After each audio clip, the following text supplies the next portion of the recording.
Hi guys, so I've had quite a few people contact me over the years asking me how they should structure their practice routine. So I thought I'd make a video addressing this topic. Now this is actually quite a difficult question to answer because it really depends on what your objective is.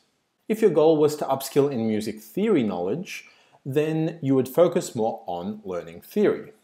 If your goal was to improve your ability to sight read lead sheets, then you would spend more time sight reading lead sheets. Or if your goal is to improve the dexterity and speed of your fingers, you might focus on running a lot of drills and finger exercises. Your practice routine also depends on the amount of time you can actually allocate to practicing. Obviously, the more time you can practice, the more stuff you can do. But nevertheless, I think the following is a good way to structure your practice for most casual, non-professional jazz musicians. And this is generally how I recommend most people structure their practice routine. Now for this example, let's assume that you can practice 30 minutes every day and you have some kind of structured jazz course to follow. That might be my website, which is available for free, or a textbook that you've purchased. Now let's say on Sunday you spend the full 30-minute practice session reading about and learning about a new technique or idea that's found in jazz, in your book or on a website or wherever. Then on every other day, so every time you practice from Monday to Saturday, you spend the first 5 minutes doing a warm-up, which could be anything that you really want to practice or warm up on. It could be doing drills like 2-5-1 exercises, which I have a whole bunch of in my website. Practicing scales that you might not know very well. Maybe you're not very confident in a particular key, or you're not confident playing some more exotic scales like diminished or whole tone scales, or practicing chord progressions that you might not be comfortable with, or sight reading lead sheets, very, very good warm-up exercise, or even learning a few licks. Then the next 5 minutes you spend on revision. So take those 5 minutes and play something that you've already learned, that you already know how to play, so that you don't forget it, so that you can keep it fresh in your fingers and pull it up if you need to at some point in the future. And when I say revision, every day I would revise a different song if you have, that number of songs in your repertoire. And the goal here is not to play it perfectly, right? Let's say you're revising Summertime.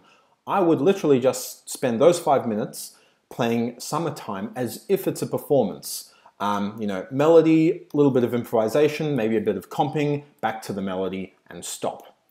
You can make mistakes, you can stop, you can double check the lead sheet if you've forgotten the chord. That's fine. The goal here is not to create a perfect performance. It's just to revise and keep songs in your fingers so that they're fresh in your memory.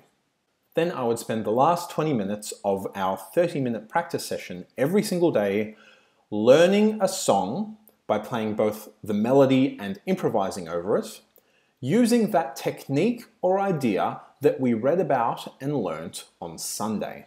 So in week 1, you might learn about a walking bass line. And so you take a song like Autumn Leaves and learn to play it with a walking bass line.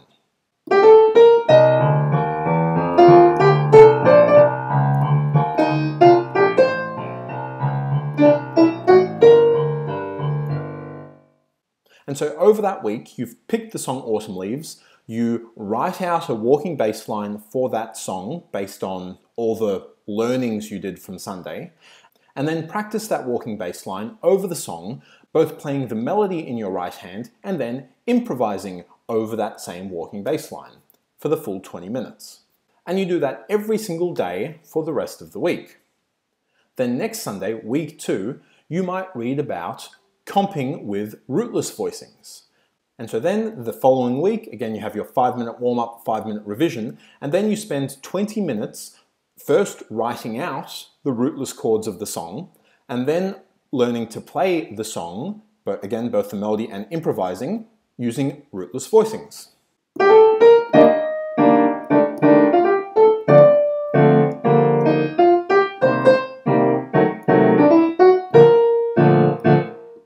Right, and so on for the rest of the week. Then in week 3, you might learn about tritone substitution. So in the song that you're learning, you might try and substitute every single dominant chord. Then in week 4, you might learn about passing chords. So in your song, during your practice session, you try and insert different kinds of passing chords. The next week, you might learn about modes. So then you might try improvising using different modes during the week. Then you might learn about enclosures. So the next week, you practice improvising and using a lot of enclosures throughout your improvisation. Then, as you get more advanced, you might learn the difference between tonal and modal harmony. So you might try to reharmonize your song from tonal into modal harmony. Or you might learn about changing the time signatures of songs. So maybe you can rewrite your song, rewrite Autumn Leaves in 5/4 time. Right, it's the same idea that you can apply to all skill levels. It's just that as you get more and more advanced, the techniques and ideas that you're exposed to and you learn about and you cover become more advanced, but you still need to be able to apply them to an actual song. Now, the benefit of this kind of practice routine is that firstly, you do get some time to work on more technical aspects, like doing finger exercises or sight reading or learning a few scales and licks during the warm-up phase of your practice routine. But personally, I don't think drills add all that much value to your playing. That's of course just a personal opinion. You're welcome to disagree. So generally, I would limit my warm-up of just doing technical drills to 5 minutes. Secondly, you also allocate time in every session to go back and revise old songs that you've played previously so that they stay fresh in your fingers and you don't just completely forget them. Because what's the point of learning a song if you're just going to forget it 6 months later and you can't play it at all? It's worth constantly revising and bringing these things back so that they actually stay in your memory. And finally, the biggest benefit that this kind of practice routine gives, in my opinion, is that you're spending the majority of your time playing actual songs, which is much more enjoyable than just doing drills. This not only builds up your repertoire, but also allows you to learn a new theory or technique or idea each week, and then actually be able to apply that idea in practice, which is the whole point of theory. Theory is useless unless you can apply it in practice. You know, there's no point knowing about tritone substitution unless you can actually then go and tritone substitute something. Now, having said all that, this practice routine is actually missing something, and that is ear training and analyzing and composing and transcribing songs. Now, these things are very, very important for people who want to be competent and well-rounded musicians. But they are not necessary if you just want to play some jazz casually for yourself, for your own enjoyment, or just for a few friends. You don't need to be able to transcribe a Charlie Parker solo or have the ability to identify tonal prolongation in a lead sheet to be able to play some jazz piano casually at an intermediate level and for pleasure. Therefore, this step is optional.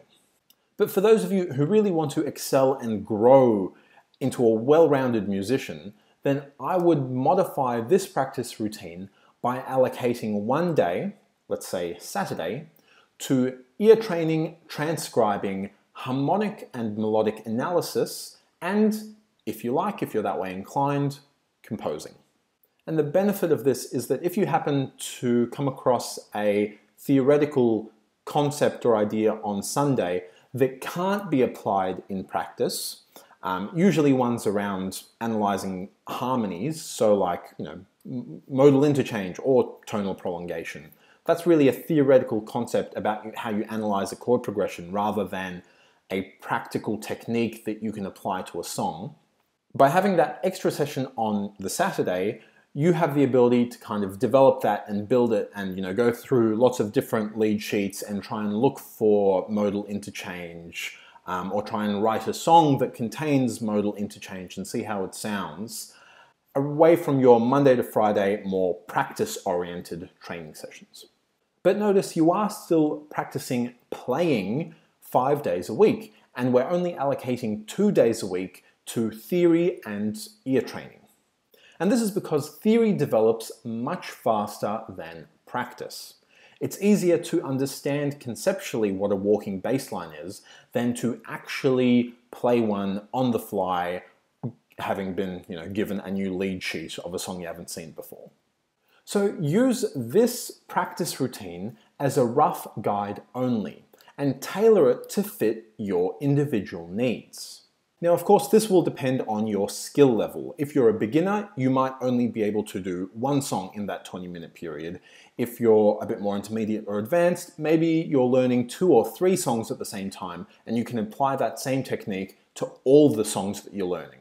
And if you're still a beginner, so it might take you a little while to learn how to play all these different techniques, maybe it'll take you 2 or 3 or even 4 weeks to learn how to play a walking bass line over autumn leaves to a good enough, competent enough level before you're comfortable enough going on to a new technique. That's fine, take your time. If you can practice 60 minutes a day instead of 30 minutes a day, just double all the times in this template. But also, if you're someone who likes playing drills, then play more drills. If you're someone who just likes tinkering at the piano and that gives you a lot of pleasure, then maybe add 5 minutes of just playing for pleasure at the end of your practice routine. So again, you'll really need to be the judge of how many songs you play, how long you spend on each song and each technique. But my general advice would be move on from a song if you're bored of it. Don't just keep flogging a dead horse. It's more important that you enjoy playing because that will keep you motivated to continue playing rather than just, really focusing and perfecting one song. So really, as I mentioned before, the hardest part of creating a practice routine for yourself is deciding what your ultimate goal in learning jazz is, and also identifying what your weak spots are. If you can figure out those 2 things, then your practice routine will really write itself, because all you have to do is incorporate your weak elements into your practice routine to strengthen them, and then really practice the thing that you're trying to ultimately achieve. So really have a think about what you're trying to get out of your playing, and then tailor your practice to that thing. Cool, and that is my long-winded explanation of how to structure your practice routine. Hopefully you found a couple gems in there, or at least it got you thinking a little bit. Thank you for watching, guys, and I will see you next time. Bye.